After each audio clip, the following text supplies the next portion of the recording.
इरफान मंत्री पद के लिए तलवे ना चाटे के बाबूलाल के बयान पर इरफान अंसारी ने पलटवार किया। उन्होंने कहा है कि भाजपा आदिवासी विरोधी है। मैंने हेमंत सोरेन को भगवान राम मान लिया, कल्पना सोरेन को सीता मान लिया तो भाजपा बौखला गई। उन्होंने बाबूलाल मरांडी से कहा कि पहले वो अपने दागी लोगों को हटाए तब जाकर हमसे बात करें। वहीं उन्होंने भानु पर निशाना करते हुए कहा कि भानु प्रताप शाही नकली ईमानदार बनने का काम कर रहा है या भाजपा में जाकर अपना पाप धोने का काम कर रहा।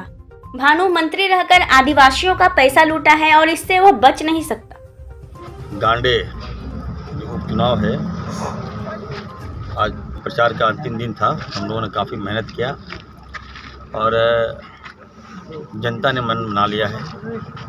भाजपा की हार लगभग तय हो गई है। कितने वोटों से भाजपा वहाँ हारने जा रही है मैं बता नहीं सकता हूँ।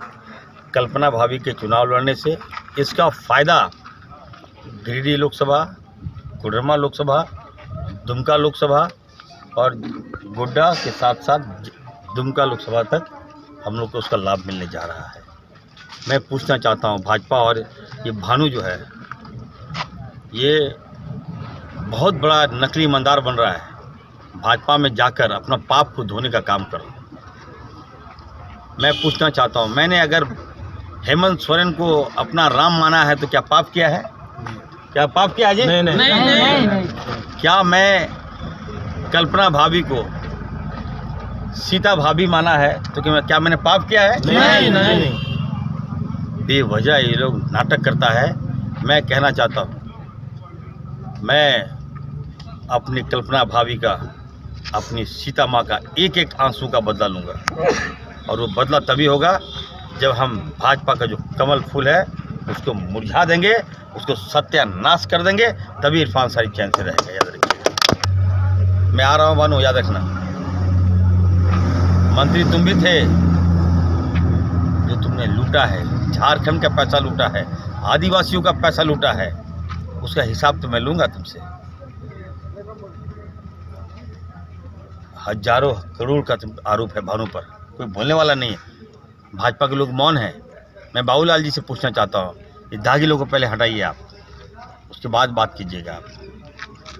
इसलिए ये साफ हो गया, मैं नाम से जोड़ दिया।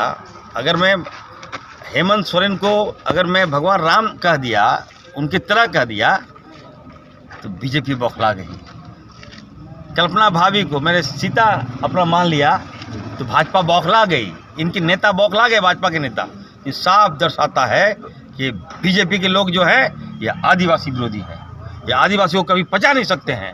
इसका परिणाम है ये लोग मेरा विरोध करते हैं। मैं फिर से कहना चाहता हूँ, बीजेपी वाले सुन लो, तुम लोगों ने हमारे आदिवासी बच्चियों के साथ बलात्कार किया, मणिपुर में गिद्ध की तरह नोचने का काम किया, उसका बदला इरफान अंसारी लेगा। तुमने हमारे आदिवासी बच्चों का मुंह में पेशाब किया, तुमने उसका बदला इरफान अंसारी लेगा। मैं छोड़ने नहीं जा रहा हूँ, याद रखिए। किस तरह से सिर्फ देश ही नहीं तोड़ने का प्रयास किया गया, दुमका में परिवार को भी तोड़ने का प्रयास हुआ है। और थोड़े देर के लिए तो ये सही है कि कोई भी किसी का